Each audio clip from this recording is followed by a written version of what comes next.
12 তারিখ হবে শুধু ভোটারের দিন আর প্রশাসনের দিন, এবং 12 তারিখের শেষে জনগণ একটা সুন্দর নির্বাচনের মাধ্যমে তাদের মনোনীত একজন সম্মানিত এমপি প্রার্থীকে বেছে নেবে। এটা হচ্ছে আমাদের কোনো ঝুঁকিপূর্ণ আসন নেই। আপনারা জানেন, যদি থাকতো তাহলে আপনারা গত তো 10-15 দিনে দেখতেন এখানে আমরা একটা পাতা পর্যন্ত পড়তে দেই নাই। মারামারি ফাটাফাটি কাটাকাটি তো অনেক দূরের বিষয়।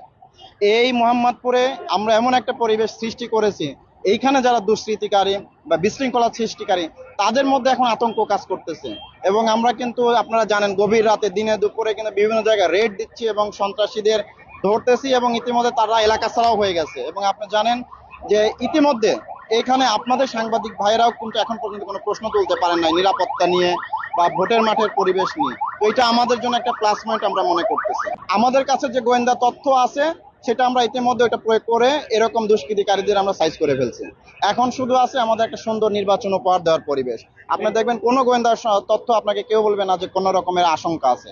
আর এরপরে আমরা ধরে নিচ্ছি যে যদি কোনো আশঙ্কা সৃষ্টি হয় তাহলে তো ভাই আমাদের যে লাঠিপেটা থেকে শুরু করে গুলি ছোড়া পর্যন্ত আছে।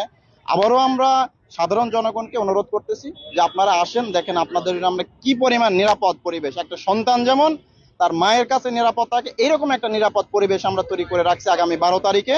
এই দিন দল মত নির্বিশেষে একদম মানে বৃদ্ধ থেকে শুরু করে ইয়াং জেনারেশন পর্যন্ত আমরা সবাইকে আমন্ত্রণ জানাচ্ছি, আপনারা ভোট কেন্দ্রে আসেন এবং আপনাদের যে অধিকার সেটা আমরা আপনাদের কাছে পৌঁছায় দিচ্ছি, সেটা আপনারা বুঝে নেন, আপনাদের মনোনীত প্রার্থী আপনারা নির্বাচিত করেন এবং একটা সুন্দর গণতান্ত্রিক পরিবেশে আমরা আবার যাত্রা শুরু করব একটা নিরাপদ বাংলাদেশে।